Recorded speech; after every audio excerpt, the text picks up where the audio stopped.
నమస్తే. నేను మీ అశ్విని కుమార్. ప్రస్తుతానికి ఇప్పుడున్న జనరేషన్ ఎంత అదృష్టవంతులంటే ఎన్ని చూశారు. డీమానిటైజేషన్లు కానీ, లేకపోతే కోవిడ్ లాంటి పాండమిక్, రామ్ మందిర్ లాంటిది కానీ, లాక్డౌన్, కోవిడ్ అప్పుడు లాక్డౌన్ కానీ, అలాగే మహాకుంభ్ చూశారు. అట్లాగే ఇండియా పాకిస్తాన్ యుద్ధం కూడా చూశారు. అన్నీ చూశారు. ఇప్పుడున్న జనరేషను అన్నీ కలిపి మిక్సు. అంతకుముందు ఏదో ఒకటి అలా అనుకోవచ్చు. చాలా అదృష్టం ప్రస్తుతం ఉన్న జనరేషన్. అందులో ఆఖరిలో నేను చెప్పినట్టుగా ఇండియా పాకిస్తాన్ వార్. దాన్ని బట్టి ఒక క్లారిటీ అయితే వచ్చింది. టర్కిష్ కానీ, చైనా, అమెరికా ఎంతైనా కూడా పాకిస్తాన్కి సపోర్ట్ చేస్తాయి. రష్యా ఒక్కటే భారతదేశానికి నమ్మదగ్గ దేశం, మిత్రత్వం. అట్లాగే ఈ బాలీవుడ్కి సంబంధించిన వాళ్ళు కానీ, సెలబ్రిటీసు, లేదు ఎన్ఆర్ఐస్, సిఇఓసు, వీళ్ళందరూ స్పోర్ట్స్కి సంబంధించిన వాళ్ళు, వీళ్ళంతా కూడా సైలెంట్గానే ఉంటారనుకుంటున్నాను ఇంకా కూడా. అట్లాగే భారతదేశం ఎప్పుడు కూడా యుద్ధం అనేది కానీ ఏదైనా వచ్చినప్పుడు యునైట్గా నిలబడతారన్నది కూడా ఇండియా పాకిస్తాన్ వార్ నిరూపించింది. లాస్ట్లో ఐఎంఎఫ్ ఫండ్స్ టెర్రర్నికే ఎక్కువ చేస్తుంది అన్నది కూడా నిరూపించింది ఇండో పాకిస్తాన్ వార్.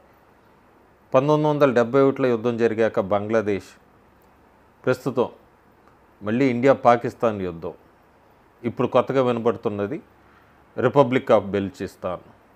ఇంకొకటి క్లియర్గా వాళ్ళంతా కూడా డిక్లేర్ చేసుకున్నారు, ఫ్రీడమ్ వచ్చిందని, యుఎన్ రికగ్నైజేషన్ కావాలని అడుగుతున్నారు. అట్లాగే ఇండియా నుంచి కూడా అడుగుతున్నారు. రిపబ్లిక్ ఆఫ్ బెలూచిస్తాన్ అని పెట్టుకుంటమే కాకుండా ఆ ప్రావినెన్స్లో హిందూ మహిళకి సంబంధించి 25 ఏళ్ల హిందూ మహిళని కషిష్ చౌదరి, ఆమెని అసిస్టెంట్ కమిషనర్గా నియమించుకున్నారు. అప్పుడే ఇలాంటి అల్లకల్లోలం అని చెప్పచ్చు. ఇలాంటి ప్రావిన్స్లో ఇంత పెద్ద బాధ్యతను స్వీకరించిన పాకిస్తానీ హిందువుల మైనారిటీ కమ్యూనిటీకి చెందిన తొలి మహిళగా కూడా అప్పుడే ఆమె రికార్డులోకి ఎక్కింది. సో బెలూచిస్తాన్ అడుగులు వేసుకుంటూ వెళ్తోంది. ఇండియాను కూడా సపోర్ట్ చేసింది. అట్లాగే పాకిస్తాన్కి గట్టి హెచ్చరిక పంపించింది. పాకిస్తాన్ ఆక్యుపైడ్ కాశ్మీర్ నుంచి తొందరగా వెళ్ళిపోండి, లేదంటే మళ్ళీ మీరు 1971 చూస్తారు అంటూ కూడా గట్టి హెచ్చరిక పంపించింది. భారతదేశంలో కూడా ప్రజలందరూ యునైటెడ్గా నిలబడ్డారని చెప్పాను. క్లియర్గా టర్కీ కూడా ఇప్పుడు మొన్న జరిగిన ఈ ఆపరేషన్ సింధూర్ సమయంలో అంతా కూడా ఉద్రిక్తల నడుమ పాకిస్తాన్కి ప్రో అని తేలిపోయింది, ఇండియాకి యాంటీ అని.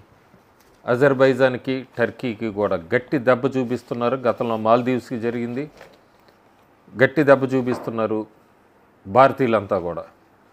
2024 ఆ ఫైనాన్షియల్ ఇయర్, ఆ ఇయర్ అంతా కూడా దాదాపు 3,000 కోట్ల రూపాయల ఆదాయం వచ్చింది వాళ్ళకి, ఇండియన్ టూరిస్టుల నుంచి. అంతా కూడా టూరిస్టులు అనుకోవచ్చు, ఏ రకంగా అయినా కూడా. ప్రస్తుతానికి ఎప్పుడైతే టర్కీ పాకిస్తాన్కి సపోర్ట్ చేసిందో క్యాన్సిలేషన్స్ మొత్తం ఇండియన్స్ అంతా కూడా ఆ టూరిజం టికెట్స్ అన్నీ కూడా క్యాన్సిల్ చేస్తున్నారు. Ease My Trip founder Nishant Pitti ప్రకారం 60% మంది పైన టికెట్లు టూరిస్టులందరూ కూడా క్యాన్సిల్ చేసుకుంటున్నారు. ఎందుకంటే గట్టి గుణపాఠం నేర్పించాలి టర్కీకి, భారతదేశానికి వ్యతిరేకంగా వెళ్ళినందుకు అన్నది. ఇంకా హిమాచల్ ప్రదేశ్ ఈ యాపిల్ గ్రోయర్స్ పండించే వాళ్ళంతా కూడా నరేంద్ర మోడీకి ఒక ఉత్తరం రాశారు. యాపిల్ టర్కీ నుంచి ఇంపోర్ట్ చేయొద్దని, మేము నేషన్తోనే నిలబడతామని. టర్కీ లాంటి శత్రు దేశం నుంచి కూడా యాపిల్స్ ఏమీ ఇంపోర్ట్ చేసుకోవద్దని. సో ఇండియా ఎప్పుడైనా సరే ఇలాంటి సిచ్యువేషన్స్ వచ్చినప్పుడు యునైటెడ్గా ఉంటుందంటానికి ఇవి కొన్ని ఉదాహరణలు మాత్రమే, చాలా ఉన్నాయి. ఇంకా యుద్ధం గురించి లేదా ఆపరేషన్ సింధూర్, పాకిస్తాన్ వాళ్ళ వీడియోస్ వేసుకుంటున్నారు, వాళ్ళు గెలిచామని. ప్రపంచానికి అందరికీ తెలుసు. భారతదేశంలో మాత్రం కొంతమంది అప్పుడే మొదలుపెట్టారు వ్యతిరేకంగా గొంతులు విప్పటానికి. విదేశీ జర్నలిస్టులందరూ కూడా చాలా క్లియర్ కట్గా చెప్పారు, it's an clear cut Indian victory. IAF Pakistan nuclear weapon సైట్ను కూడా తాకింది అని చెప్పి కూడా ఆస్ట్రేలియన్ జర్నలిస్ట్ కూడా ఒక పెద్ద కాలం రాశారు. సో ఇవన్నీ ఇట్లా నడుస్తుంటే పాకిస్తాన్లో మాత్రం అదేదో మన జవాన్లు టెర్రరిస్టుల చేతుల్లో చనిపోయారు, మన పాక్ ఆర్మీ చేతుల్లో కాల్పుల్లో, అలాంటి వాళ్ళకి మనం విరాళాలు ప్రకటిస్తుంటే పాకిస్తాన్ IMF నుంచి తీసుకొచ్చిన ఫండ్స్ అన్నిటిని ఎట్లా డైవర్ట్ చేస్తుందంటే, ఒక ఉదాహరణ కింద మసూద్కి, టెర్రరిస్ట్ మసూద్కి 14 కోట్ల రూపాయలు ఏదో రిలీఫ్, ఓపీ సింధూర్ రిలీఫ్ కిందని చెప్పి, ఎందుకంటే 14 మంది ఈ మసూద్కి సంబంధించిన వాళ్ళు 14 మందిని బంధువులు దగ్గర వాళ్ళంతా కూడా చనిపోయారు కాబట్టి అతనికి రిలీఫ్ కింద 14 కోట్ల రూపాయలు ఇస్తుంది పాకిస్తాన్. అంటే పాకిస్తాన్ ప్రభుత్వం టెర్రరిస్టులకి ఎట్లా ఫండ్ చేస్తుంది అనేది ఒక చిన్న ఎగ్జాంపుల్. అట్లాగే IMF ఫండ్స్ అన్నీ కూడా ఎట్లా డైవర్ట్ అవుతున్నాయి అనేవి కూడా మనకు ఒక అర్థమవుతుంది. ఇంకా ప్రపంచ మీడియా మొత్తం అంతా కూడా భారతదేశాన్ని మెచ్చుకుంటున్నారు, ఆర్మీని, అట్లాగే గవర్నమెంట్ స్టెప్స్ని అంతా మెచ్చుకుంటున్నప్పుడు భారతదేశంలో ఎట్లా స్లోగన్స్ మొదలైన వ్యతిరేకంగా, నేను ఒక ముందు వీడియోలో కూడా పెట్టాను, లెఫ్టిస్టులు వీళ్ళందరూ అని. కమ్యూనిస్ట్ పార్టీ సిపిఐ సింధు జలాలను ఆపినందుకు అంటూ కూడా ఒక యాజిటేషన్ మొదలుపెట్టింది వెస్ట్ బెంగాల్లో, కేరళలో కూడా. అంతకుముందేమో పాకిస్తాన్ సివిల్ ఆర్మీ అంతా టెర్రరిస్టులు, అమాయకులు, ఇన్నోసెంటు, వాళ్ళని చంపేశారని చెప్పి ఒక యాజిటేషను. ప్రస్తుతం ఏమో సింధు జలాలను ఆపేశారని. సో ఎవరెవరు ఏంటి, for to the nation, anti to the nation అనేది ఒక పిక్చర్ కూడా భారతీయులకు అందరికీ క్లియర్గా వస్తుంది. ఇలాంటి సమయంలో ఎవరి తరఫున నిలబడతారు అన్నది.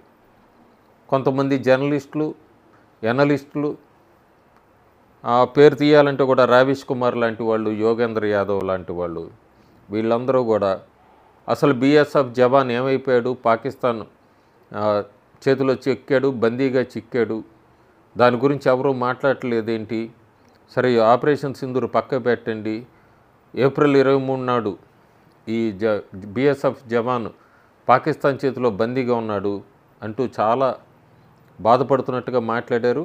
బహుశా వాళ్ళు ఇంకా తెలియదేమో, BSF జవాన్ పాకిస్తాన్ తీసుకొని వచ్చి చక్కగా మర్యాదపూర్వకంగా భారత్కి అప్పగించింది. భారత్ ప్రెజర్కి తల ఒగ్గింది, BSF జవాన్ని మళ్ళీ భారతదేశానికి అప్పగించింది. ఎక్కడ చిన్న గాయం కూడా లేదు. వీళ్ళందరూ కూడా ముంబై 26/11లో ఆ అటాకులు జరిగినప్పుడు పాకిస్తాన్కి క్లీన్ చిట్ ఇచ్చిన దిగ్విజయ్ సింగ్ని ఎవరు ప్రశ్నించలేదు. 26/11 అటాక్స్లో RSS అని చెప్పి ఉంది, హస్తం అని చెప్పి బుక్స్ పబ్లిష్ చేసినప్పుడు వీళ్ళెవరూ మాట్లాడలేదు. 1971 యుద్ధం తర్వాత 54 మంది మన సైనికులు పాకిస్తాన్ జైల్లో మగ్గి చనిపోయారు. అప్పుడు ఎవరూ ప్రశ్నించలేదు. కొన్ని సంవత్సరాల పాటు ఎవరు అడిగింది లేదు. ఈ మన BSF జవాన్ ప్రస్తుతం కేవలం 2 వారాల్లోనే మళ్ళీ అక్కడి నుంచి పాకిస్తానే తీసుకొచ్చి భారతదేశానికి అప్పగించింది. అది ఇప్పుడున్న ప్రభుత్వం సమర్థత, ఇప్పుడు ఉన్న స్టేబుల్ గవర్నమెంట్ వలన పాకిస్తానే కాదు వరల్డ్ మొత్తం ఎట్లా చూస్తుంది భారతదేశం వైపు అనేది ఇది ఒక చిన్న ఎగ్జాంపుల్. సో వీళ్ళు క్వశ్చన్ చేసేటప్పుడు అడగాలి. అందుకే ఒక చిన్న వీడియో క్లిప్ ట్రై చేస్తాను, అది కాపీరైట్ పడుతుందో లేదో. పాకిస్తాన్లో ఒక ఇంటర్వ్యూలో యాంకర్ అడిగింది, కాశ్మీర్ని మనం ఇండియా నుంచి ఎలా చేజిక్కించుకోగలం ఏంటి అంటే, ఆ పొలిటికల్ అనలిస్టు ఎక్స్పర్ట్ ఏం చెప్తున్నా అంటే, మన వాళ్ళే కాకుండా ఇండియా నుంచి మమతా బెనర్జీ ఉంది, కాంగ్రెస్ పార్టీ ఉంది, కమ్యూనిస్టులు ఉన్నారు, వీళ్ళందరూ ఉన్నారు. వీళ్ళందరూతో పాటు పాకిస్తాన్ కూడా కలిస్తే కాశ్మీర్ని కూడా చేజిక్కించుకోవచ్చు అని ఆయన పబ్లిక్గా ఒక ఇంటర్వ్యూలోనే ఇచ్చాడంటేనే భారతదేశంలో ఉన్న పాకిస్తాన్ వాళ్ళు భారతదేశంలో ఎవరి మీద వాళ్ళు నమ్మకం పెట్టుకుంటున్నారు, ఇన్ని సంవత్సరాలు ఏం ప్లాన్స్ చేశారన్నది కూడా అర్థమైపోతుంది. సో ఇలాంటివన్నీ చూసుకుంటున్నప్పుడు మనకి ఒక క్లియర్ పిక్చర్ చెప్పచ్చు. ఇలాంటి సమయాల్లో ఎప్పుడు పాలిటిక్స్ మాట్లాడకూడదు అంటారు, యునైటెడ్గా ఉండాలంటారు. ఆ సీజ్ ఫైర్ వరకు, ఆ తర్వాత వరకు ఆ 4 రోజులు చాలా సైలెంట్గా ఉన్నారు. ప్రస్తుతం మాత్రం ఒక్కొక్కళ్ళు మళ్ళీ గొంతు విప్పుతున్నారు. పుల్వామా అటాక్ అప్పుడు ప్రూఫ్స్ అడిగినట్టుగానే ఇప్పుడు ఇవన్నీ ప్రూఫ్స్ అడగటానికి లేదు, క్లియర్గా శాటిలైట్ ఇమేజెస్ అట్లాగే అన్నీ క్లియర్గా ఉన్నాయి కాబట్టి ప్రూఫ్స్తోనే త్రివిధ దళాలంతా కూడా చూపించారు ప్రెస్ మీట్ పెట్టి. కాబట్టి ఇప్పుడు ఆల్టర్నేటివ్ కింద అమాయకులైన సివిలియన్స్ని చంపేశారు మన ఆర్మీ అని, లేకపోతే సింధు జలాల ఆపేశారని ఏదో రకంగా ఒకళ్ళు చైనాకి ఒకళ్ళు పాకిస్తాన్కి ఫర్గా మాట్లాడుతున్నారంటే ఇలాంటి వాళ్ళ పట్ల చాలా జాగ్రత్తగా ఉండాలి, అప్రమత్తంగా ఉండాలి. Thank you.